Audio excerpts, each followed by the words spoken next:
ৰং টিভিত সম্প্ৰচাৰিত হৈ থকা অসমৰ এখন জনপ্ৰিয় ধাৰাবাহিক নাম হ'ল পুৱতি তৰা।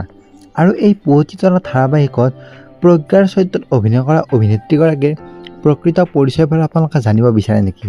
যদি আপোনালোকে প্ৰজ্ঞাৰ প্ৰকৃত পৰিচয় জানিব বিচাৰে, প্ৰজ্ঞাৰ চৰিত্ৰত অভিনয় কৰা অভিনেত্ৰীগৰাকীৰ ঘৰ ক'ত, তেখেতৰ জন্ম ক'ত হৈছিল, তেখেতৰ পৰিয়ালত কোন কোন আছে, এই সকলোখিনি কথা আজি আপোনালোকক এই ভিডিঅ'টোৰ দ্বাৰা জনাবলৈ চেষ্টা কৰিম।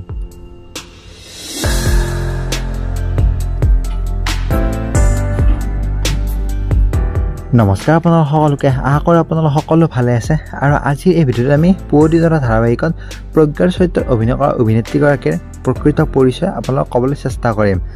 তেখেতৰ প্ৰকৃত নাম হৈছে সাগৰিকা বৰ্মন আৰু তেখেতৰ জন্ম হৈছিল ২৭ আগষ্ট তাৰিখে নলবাৰীত।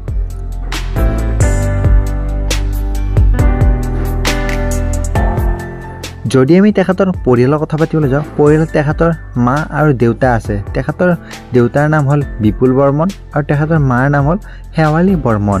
প্ৰজ্ঞাই অৰ্থাৎ সাগৰিকা বৰ্মনে অভিনয় কৰি ভাল পায়।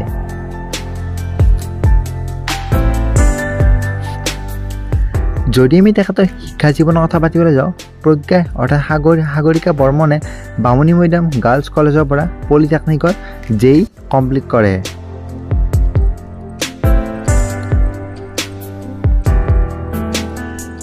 এইবাৰ কথা পাতোঁ আহক আমি প্ৰজ্ঞাই কেনেকৈ অভিনয় জগতত সুযোগ পালে।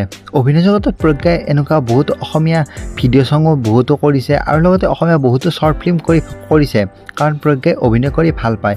আৰু বৰ্তমান যিখন পুৱতি তৰা ধাৰাবাহিকখন আছে, ইয়াৰে আগত প্ৰজ্ঞাই ৰাধা নামৰ ধাৰাবাহিকখনত অভিনয় কৰিছিল আৰু এতিয়া বৰ্তমান পুৱতি তৰা ধাৰাবাহিকত প্ৰজ্ঞাৰ চৰিত্ৰত অভিনয় কৰি আছে।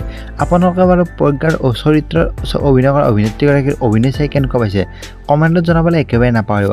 আৰু যদি ভিডিঅ'টো ভাল পাইছে, ভিডিঅ'টো লাইক কৰিব আৰু এনেকুৱাকৈ অভিনেতা অভিনেত্ৰীসকলৰ বায়'গ্ৰাফি ভিডিঅ' চাই থকাৰ বাবে আমাৰ এই চেনেলটো ছাবস্ক্ৰাইব কৰি যেন একেবাৰে নাপাহৰে। ধন্যবাদ।